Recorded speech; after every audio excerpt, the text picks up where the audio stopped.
Oi pessoal, sejam bem-vindos a mais uma aula de introdução à programação.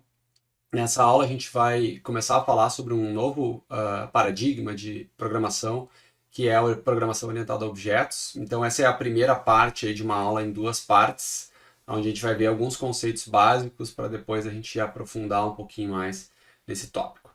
Tá bom? Vamos lá. Bom, primeira coisa, recapitulando, a gente já viu, então, que a linguagem oferece diversos tipos de dados, né? Ah, de, ah, desde dados para representar números inteiros, né? Ponto flutuante, texto, booleano, etc. Tá?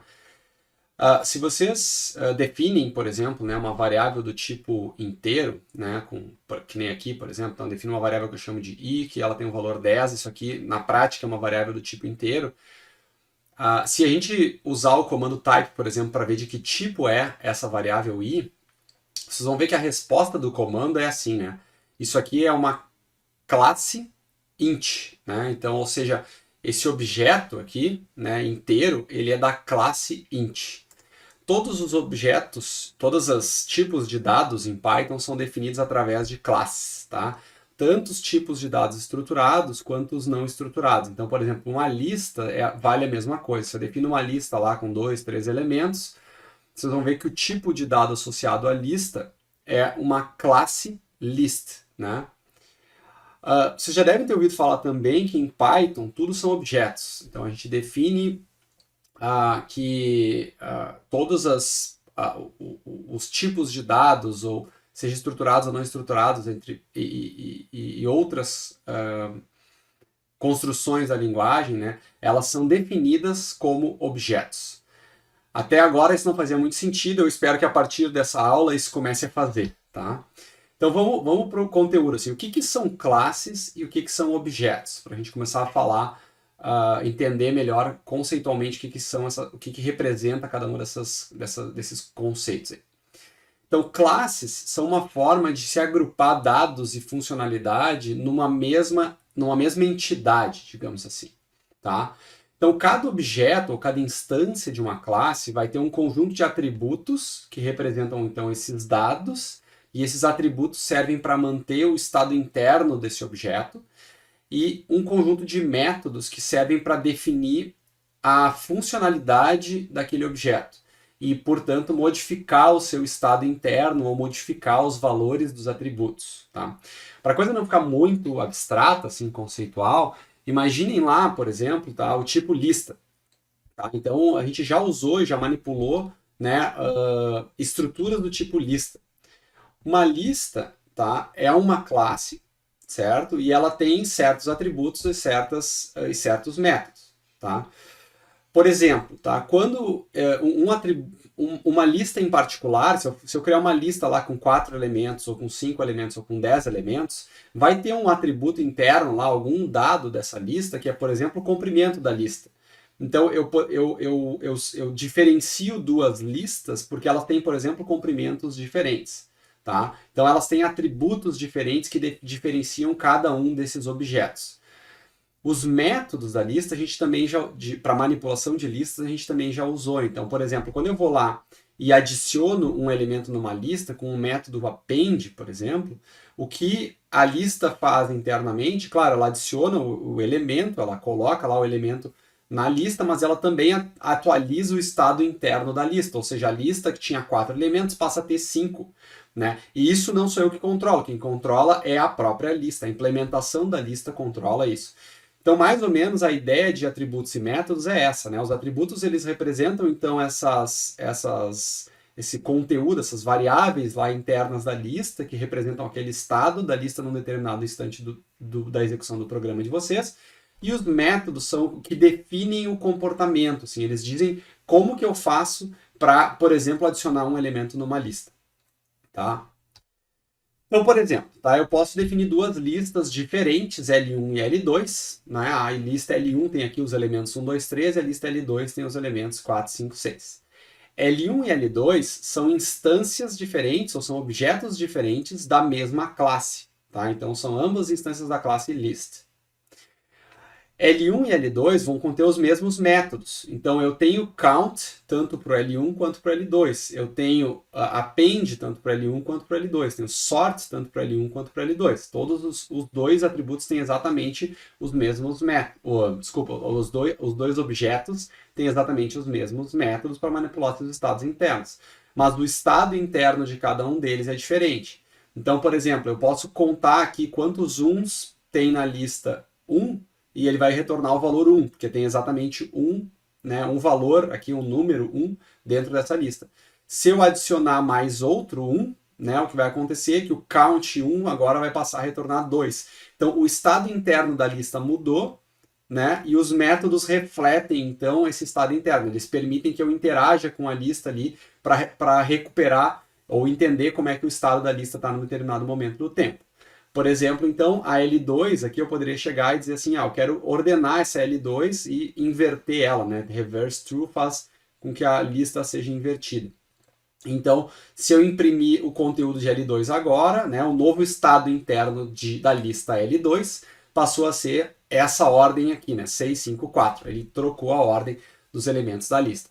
Então, os métodos servem aí para manipular o estado interno da lista, e cada lista tem o seu estado interno que é independente da outra. Cada objeto, então, da classe lista tem o seu estado interno que diferencia os objetos entre si. Tudo bem? Bom, vamos ver um exemplo do mundo real. Quando é que eu gostaria de usar programação orientada a objetos para resolver algum problema, tá? Então, imaginem que, por exemplo, eu quisesse fazer imagine que eu quisesse abrir uma empresa, uma fintech para controlar contas de clientes, tá? Então, eu vou criar um banco virtual e vou precisar controlar as contas dos meus clientes. O nosso banco vai ser o CruBank e as contas vão ser as CruContas, tá? Eu preciso criar então, as estruturas necessárias para gerenciar as contas dos meus clientes. As contas têm 4 operações básicas, então tem depósito, saque, transferência e extrato, que seria como se o usuário estivesse depositando, sacando lá num caixa eletrônico, alguma coisa assim, e fazendo transferências entre contas, e o extrato vai mostrar as informações básicas da conta.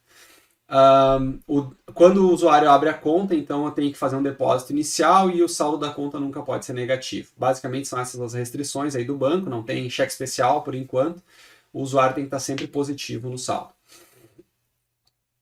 O que eu preciso para implementar um programa como esse? Eu preciso de alguma forma de representar uma conta. E uma conta não é um tipo básico, não pode ser uma lista simplesmente, não pode ser um dicionário.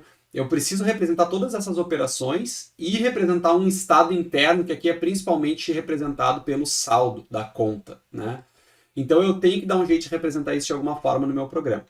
Idealmente, nessa aula a gente vai focar por enquanto em fazer só depósitos e saques, tá? Depois a gente vai ver o resto. Mas idealmente eu vou precisar criar um novo tipo de dado, tá? Então, como é que eu vou fazer isso para criar um novo tipo de dado? Eu vou ter que criar uma classe, tá? E a partir dessa classe, então, instanciar objetos que vão ser manipulados ali ao longo da execução do meu programa. A classe CruConta, então, ela pode ter os seguintes atributos. Aqui eu poderia dizer que a CruConta tem lá um e-mail, por exemplo, do usuário, o nome do usuário e o saldo da conta. Simples assim, O cadastro só tem nome e e-mail, e aí o saldo da conta é algo que eu preciso manipular, manter atualizado. As operações também estão aqui. Então essa conta vai ter extrato, transferência, saque e depósito, que vão ser as operações que vão manipular, principalmente aqui no caso, o saldo. Tá?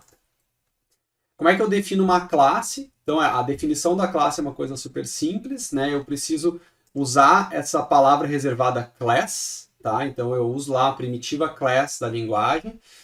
E dou um nome depois, class, espaço e o nome da classe que eu quero definir. Tá? Então aqui no caso a minha classe é a classe CruConta. Como eu tenho 2 pontos aqui depois do nome da classe, isso aqui já indica que isso aqui é um bloco de comandos. Então eu vou ter comandos aqui embaixo dentro da classe, que vão definir daí o comportamento da classe em si. Assim como lá em funções, tá? Assim como quando a gente define funções com def, por exemplo, a gente tem que fazer a definição da função antes de usar a função. Para classes é a mesma coisa, a gente tem que definir as classes antes de usá-las. E, por convenção, a gente usa camel case nos nomes de classe. Não tem nenhum problema não usar, né? Se a gente definir nomes de classes que não sejam nesse formato aqui, com letras maiúsculas, né? Iniciando cada palavra, né? Mesmo, vai funcionar igual, mas por convenção, geralmente a gente usa camel case, tá? Bom, além de definir o nome da classe, eu preciso definir, claro, métodos e atributos, tá? Um primeiro método que a gente é obrigado a definir é o método init, que ele serve para instanciar objetos dessa classe. Então, esse método vai definir o padrão para instanciar os objetos da classe. Como é que inicia o estado interno de um objeto dessa classe, tá? Então, esse método init, ele vai ter um argumento obrigatório, que é o argumento self, que referencia o próprio objeto, então a instância do objeto ao qual eu estou, que nesse caso, no método init, eu estou criando, mas que depois eu vou continuar manipulando, tá? Essa palavra self, ela vai servir para identificar aqui dentro o que são atributos do objeto, ou seja, se eu tenho algo que começa com self ponto e uma variável, como se fosse um nome de variável aqui, né? Essa palavra aqui que define o nome de um atributo, na verdade. Então, isso aqui significa que é um atributo dessa instância, desse self aqui, né? Dessa instância desse objeto dessa classe. Tá? Mesma coisa para o e-mail, aqui no caso, mesma coisa para o saldo. Então, eu estou definindo aqui, inicializando esses atributos com valores. Esses valores estão sendo passados por argumento aqui, tá? Como argumentos para essa função. Além do self, eu posso passar outros argumentos quando eu quiser, tá? Notem que dentro a definição de um método, dentro de uma classe, tá? É mais ou menos como a definição de uma função no escopo de um programa, tá? Então, ou seja, esse método está definido aqui no escopo dessa classe, ele só existe no escopo dessa classe, porque ele está aqui, né, identado aqui dentro do bloco de comandos dessa classe, e dentro do método, tudo que tem aqui dentro são variáveis, são definições locais, né? Então, por exemplo, se eu definir uma variável local aqui dentro do método init, essa variável local só existe no método init. Para que o self, esse aqui, né, ele vai servir para transportar esses nomes de argumento, esses nomes de atributos, para outros métodos também. Então, vocês vão ver depois que em outros métodos eu vou usar esse self aqui também para manter a referência para os atributos dos objetos da classe. Tá? Bom, vamos adiante. Então, o método depósito, né, para implementar um segundo método aqui, né, o método depósito, ele vai seguir a mesma ideia, então eu vou ter que definir aqui com def o nome do método depósito, eu preciso também do primeiro argumento, que é o self, isso aqui tem que ter, né, o primeiro argumento tem que ser sempre o self, e aqui eu posso passar qualquer outra coisa, né, então no caso aqui eu estou passando um valor de depósito, então se eu for depositar lá um valor em reais, né, eu vou botar um valor aqui que vai ser depositado.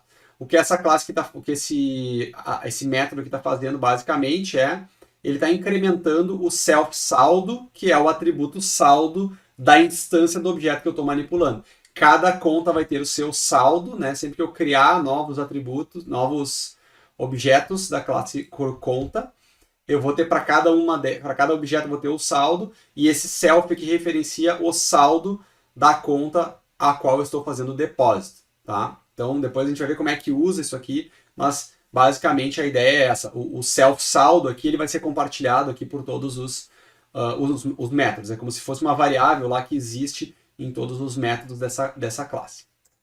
Tá? Métodos, quando definidos dentro de classes, né, eles têm mais ou menos as mesmas propriedades que funções. Então eu posso passar quantos argumentos eu quiser da forma que for necessário, e eu posso também retornar o que for necessário a partir da execução desses métodos. Então eu posso retornar, aqui nesse caso, por exemplo, estou retornando o valor do saldo atualizado. Tá? Então para o usuário lá, para quem fizer a chamada para esse método, saber qual é o novo saldo depois do depósito, por exemplo. Para o saque vale a mesma coisa, tá? Então o saque, eu vou lá, faço uma definição de um método que eu chamo de saque, tenho que passar o self aqui e tenho que passar um valor para fazer o saque. Esse valor vai ser então decrementado do saldo e o saldo vai ser retornado. Simples assim. Bom, como é que eu uso isso? Tá? Então eu faço todas essas definições lá, que nem a gente faz definição de funções, né? Depois para fazer as chamadas, né, para essas funções, a gente tem que, da mesma forma, né, a gente tem que fazer chamadas para criar então esses objetos e construir os objetos e fazer as chamadas dos métodos para interagir com eles. Como é que eu faço a instanciação de um objeto? Então, criar um novo objeto da classe CruConta. Eu uso o próprio nome da classe. Então, eu defini aqui a classe é CruConta, né? Eu vou fazer uma chamada pelo próprio nome da classe. Entre parênteses aqui, eu vou passar os argumentos. Notem, aqui tem um primeiro detalhe importante, tá? Então, esses argumentos aqui, que eu vou passar na definição da instanciação do objeto da classe, eles são os mesmos argumentos do método init. Exceto que o self, isso vale sempre, né? O self eu não preciso passar, então o self eu ignoro, né? E o Python internamente vai atribuir lá o valor correto para essa palavra self, para tu conseguir referenciar depois os atributos lá dentro. Tá? Então essa referência aqui para a própria instância é o Python que resolve. A gente não passa nada aqui. Tá? Então, tá vendo que eu passo 3 argumentos e na prática, né, o método init tem 4. Então, eu só passo o N, que é o nome, o E, que é o e-mail, e o D, que é o depósito inicial. Tá? Então, eu passo esses 3 argumentos aqui, na hora da criação, ele vai criar essa CruConta, chamando o método init, e retornar a instância de CruConta para essa variável aqui. Então, agora eu tenho uma nova conta criada, né, que está referenciada por essa variável cru1. Mesma coisa para a variável cru2. Então, eu criei uma conta para o Zé, uma conta para a Maria, com depósitos iniciais diferentes, e cada uma delas tem a sua referência. 2 instâncias, ou 2 objetos da classe ou do tipo CruConta. Como é que eu posso, o que eu posso fazer com esse objeto, tá? Além de criar os objetos? Eu posso, por exemplo, acessar diretamente os atributos, que é uma coisa que não é muito comum de fazer, mas dá para fazer. Então, por exemplo, eu posso chegar lá e dizer assim, olha, eu quero saber qual é o saldo atual da CruConta 1. E ele vai imprimir o saldo. Então, basicamente, o que acontece é que ele imprime 100. Tá? Depois eu posso fazer um depósito de R$200 na CruConta 1. E um saque de R$9,90 na CruConta 2. Tá? Que são as mensagens estão nos prints aqui, tá? E tanto o depósito quanto o saque não imprimem nada na tela. Depois de fazer o depósito e o saque, eu posso imprimir o saldo novamente. Aí percebam que os saldos mudaram, ó. Então, o saldo mudou e eu não mexi no saldo em momento algum. Eu não cheguei lá e disse assim, agora o saldo vai receber tanto, né? Não, eu não fiz isso. Eu chamei o método depósito. O método depósito alterou o valor do saldo. É basicamente o que está acontecendo. O saldo que era 100 foi para 300, mas não fui eu que fiz isso diretamente. Foi a estrutura interna, a implementação interna do objeto. Eu não necessariamente preciso saber como funciona um depósito. Né? O depósito poderia ser muito mais complexo do que fazer uma simples soma, né? Então eu não preciso saber nada desses detalhes internos, só preciso saber como usar, tá? É isso que é o importante. Tá? Então só recapitulando.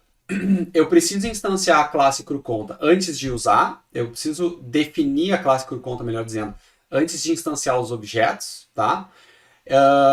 A instanciação dos objetos é feita pelo nome da própria classe, essa chamada para o init fica implícita nesse caso, tá? Então o método init ele é usado, mas a gente não costuma usar ele diretamente. E depois eu posso fazer acesso direto a atributos, mas em geral eu evito, tá? Na prática, o ideal é que a gente saiba o mínimo possível sobre os atributos internos de um objeto, tá? Idealmente eu não deveria precisar saber que a classe CruConta tem um atributo saldo. Tá? A pessoa que usa a classe CruConta não deveria precisar saber disso. Tá? A gente normalmente quer esconder esse tipo de informação do usuário e quer que ele interaja com a classe só a partir dos métodos e garantir, assim, que o estado interno da classe, das instâncias dos objetos se mantenha consistente. Imaginem, por exemplo, tá, que eu fosse fazer o seguinte, aí eu vou lá e digo assim, tá, agora eu quero fazer um saque e eu quero fazer um saque de menos 9,90. faz sentido fazer um saque de menos 9,90? Ou seja, eu vou lá no caixa eletrônico e digo assim, eu quero sacar um valor negativo, por exemplo? Não, não faz nenhum sentido, né? Mas a nossa conta não proíbe isso, né? A nossa conta não tem nenhum mecanismo que proíba fazer um saque negativo. E o que vai acontecer, né? Na prática, ele vai aceitar, né? E ele vai subtrair um valor negativo do saldo que vai dar um valor positivo. Então vai fazer um saque ao contrário, digamos assim. Isso, em tese, não poderia ser feito, né? Como é que a gente costuma fazer para controlar esse tipo de coisa em implementações como implementações em programação orientada a objetos, tá? Normalmente, a gente utiliza mecanismos para gerar erros artificialmente, assim, né? Erros gerados pelo próprio programador, para que esses erros sejam então tratados pelo usuário, né? No caso, o usuário que eu estou falando é assim, né? Eu sou o programador que escreve a classe e daí vai ter um outro programador que usa a classe, tá? Então, quando eu falo usuário, é esse outro usuário que eu estou falando. Então, imaginem que eu estou escrevendo a classe e eu quero criar mecanismos para proteger o estado interno da minha classe, e esses mecanismos vão ser depois utilizados pelo programador, né? O programador vai ter que interagir com esses mecanismos para usar as classes que eu defini, tá? Mas o importante é que o estado interno não seja violado, né? A consistência do estado interno não seja violada. Como é que eu posso fazer isso? Tem uma primitiva também da linguagem que se chama assert, tá? Basicamente o que ela faz é o seguinte, ela garante que se essa expressão lógica aqui for verdadeira, tá tudo certo e tu pode seguir executando, né, o teu código. Se essa expressão lógica for falso, avaliar para falso, no caso, ele vai gerar um assertion error. Ou seja, tu vai gerar artificialmente um erro para o programador que está programando tá utilizando aquela classe, ter que tratar o erro no programa dele, tá? Como é que isso funciona na prática, tá? Então imagine o seguinte, eu vou lá fazer um depósito. O depósito tem a mesma questão, né? Eu vou lá fazer um depósito, eu não posso fazer um depósito de valor negativo, certo? Então, se o valor, que é esse atributo aqui, né, informado pelo usuário, é um valor negativo, eu preciso dizer que isso está errado, né? Então, basicamente, o que eu faço é o seguinte, para valores positivos, que é o que o assert vai me dizer, né? O assert vai verificar, esse valor aqui que o usuário informou é positivo, ele é maior do que zero, não pode ser nem igual a zero, tem que ser maior do que zero. Então, o valor é maior do que zero? Sim, beleza, continua executando, nenhum problema. Se não, se o valor for negativo ou zero, ele vai dizer que o valor é inválido, tá? Então, essa mensagem aqui ele vai gerar um erro, tá? E vai dar essa mensagem para o programador tratar, tá? Então, eu posso, por exemplo, dar essa mensagem para o usuário depois, ou então tratar ela de alguma forma no meu programa, né? Pedir para o usuário informar um novo valor, alguma coisa assim. Então, o programador está lá implementando a sua lógica, né? E ele precisa desse feedback, digamos assim, de que algo deu errado e ele precisa de um novo valor, alguma coisa assim do usuário dele, do usuário que está digitando, tentando fazer um depósito, por exemplo. Mesma coisa para o saque. Então, o saque também tem essa questão, né? O valor não pode ser negativo e nem zero para fazer um saque. Então, se eu for fazer um saque, tem que ser necessariamente um valor positivo, que é o que faz esse primeiro assert aqui. E eu ainda posso fazer um segundo assert para garantir que o saldo é suficiente para fazer o saque. Porque no caso do depósito, não importa. Se o cara quiser depositar 50 milhões de reais na conta, tá tudo certo, né? Não tem problema nenhum, não tem limite para depósito. Mas para saque tem. Porque o usuário não pode sacar mais do que ele tem na conta. Essa conta não pode ficar negativa. Tá? Então, por exemplo, né, eu posso dizer que se o saldo menos o valor for maior ou igual a zero, tá tudo certo, continua executando o programa, faz o saque, tá? Beleza.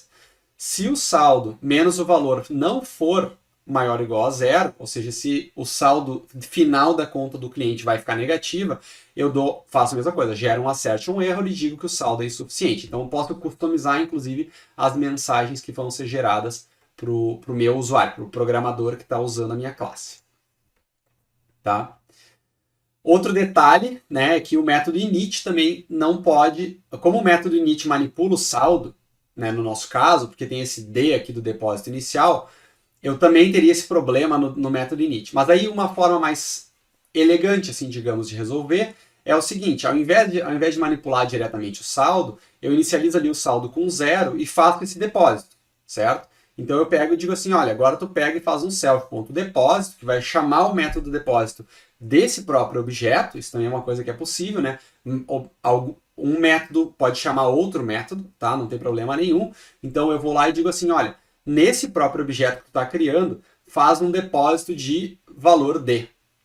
E aí ele vai tentar fazer um depósito inicial e vai levar em conta lá todas as restrições que tem para se fazer um depósito. Ou seja, se esse depósito for negativo, vai dar o mesmo problema do assertion error do depósito lá que a gente viu anteriormente. Tá bom? Então não é bom, não é, digamos assim, não é uma boa prática, né? Tu ficar reimplementando ou fazendo a mesma lógica em vários lugares. Então o ideal é assim, tu tem um método de depósito, faz um depósito efetivamente, tá? Inicialmente. Bom, daí o que pode acontecer, tá? Então, aqui é o mesmo código de antes, tá? Então, se eu tentar fazer esse saque aqui de menos 9,90, esse saque vai gerar um assertion error, tá? E isso aqui vai dar problema, né? O programador vai... Se o erro não for tratado, esse erro vai ser simplesmente impresso na tela. Mas um bom programador, né, vai querer tratar isso aqui. Então, se ele estiver tentando fazer um depósito, por exemplo, se fosse assim, o meu usuário está lá, né, interagindo com o programa, o usuário vai lá, digita um valor negativo para tentar fazer um depósito de valor negativo, um depósito de valor inválido, o programador teria que implementar alguma coisa desse tipo no código dele. Ele vai dar um try, né, vai tentar fazer o saque. Se o saque com o valor lá, por exemplo, que o usuário digitou, está inválido, ele vai fazer um except, né, e tratar esse assertion error e vai dar uma mensagem para o usuário. Tá? Então ele pode, por exemplo, imprimir a mensagem na tela, fazer algum tratamento adequado, pedir para o usuário tentar de novo, alguma coisa assim. Tá bom? Bom, essa foi a primeira parte, então, dessa aula. Tá? Assim, a gente ainda falta implementar coisa, a gente ainda tem que implementar transferência e depósito, desculpa, transferência e extrato. Então a gente vai ver um pouco mais sobre isso.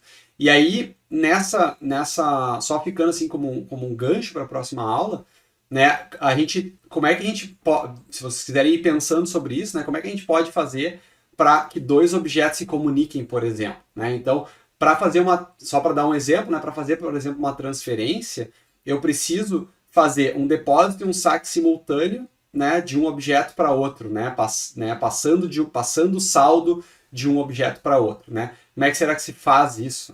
É um problema interessante para a gente resolver aí na próxima aula.